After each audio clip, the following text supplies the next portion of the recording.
Good evening, folks. This is not the normal way we look at the sun. It's 174 angstroms of light from ionized iron via Proba 2 swap. We've got a couple of notes and then a Titanic story to share. First, we're watching Proba 2 because SDO is down. Not the satellite, but the data center in Stanford where we get the images. This should be restored in short order, and indeed, we have several ways of watching the sun when SDO goes down. Proba, GOES, and of course stereo, SOHO, and the solar flare and solar wind monitors. We'll see what we have to work with in the morning. Up next, bad news overnight from Afghanistan. Shallow rumbles matter so much here, where a 5.9 earthquake was, and often is, far deadlier and more damaging than a larger earthquake somewhere else in the world. Hearts are with them as the death toll is expected to rise. Now, the big story, and it's from Wired.com, with an A- rating from the observers, which is about as high a score as we give. It's about what many of you observers already know. The sun has many times tossed an eruption our way that would send us back to the Stone Age. The last one was just before the emergence of humans' electrical age.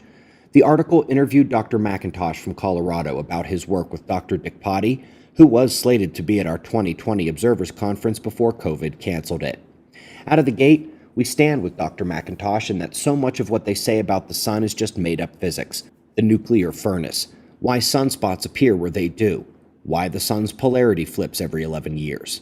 But what's real is the fact that during the big event that will happen again someday, we check the magnetic polarity of the plasma eruption via satellite and would only have as much as an hour's warning and as little as 15 minutes from when it hits the satellite to when it arrives at Earth.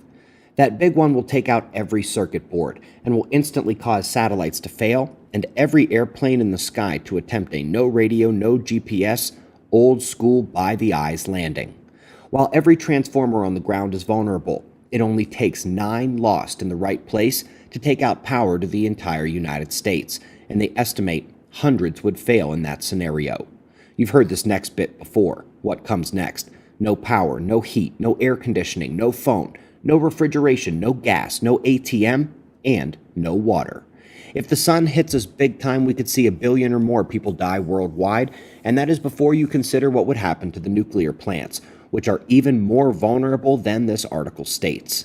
The article discusses how they only have a couple weeks of diesel for the backup generators. But who says the generators are going to work at all? They're as vulnerable as anything else. Despite warnings from the scientists, power companies have done little to the grid except make it more vulnerable, especially to longer-lasting storms, ones that go on for days, or those that are more powerful. The utilities aren't even required to plan for another 1859 superstorm. So, even adding the capacitors they suggest in the article just isn't going to cut it. And the news gets worse from there. That's not even all the sun can do.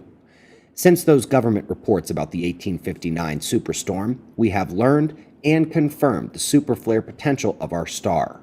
While their half measures and awareness likely protects them against the more regular storms seen every 11-year sunspot cycle, and just as we saw, they're not prepared for bigger ones like 1859, 1859 is about 10 to 25 times less powerful than what the sun does on even longer time scales.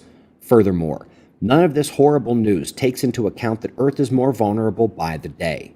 As Earth's magnetic poles shift and the power of the magnetic field fades, we are losing our shield against energy from space, cosmic rays, supernova explosions, and indeed, the sun.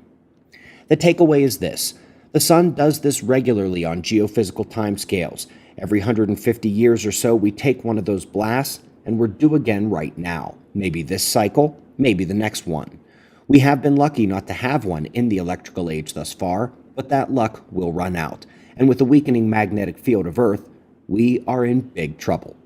Globalization has taken the non-electric population of Earth from over 2 billion to just a handful in the last 2 decades, meaning the entire planet is at risk.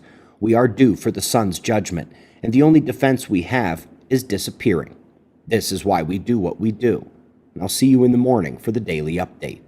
Be safe, everyone.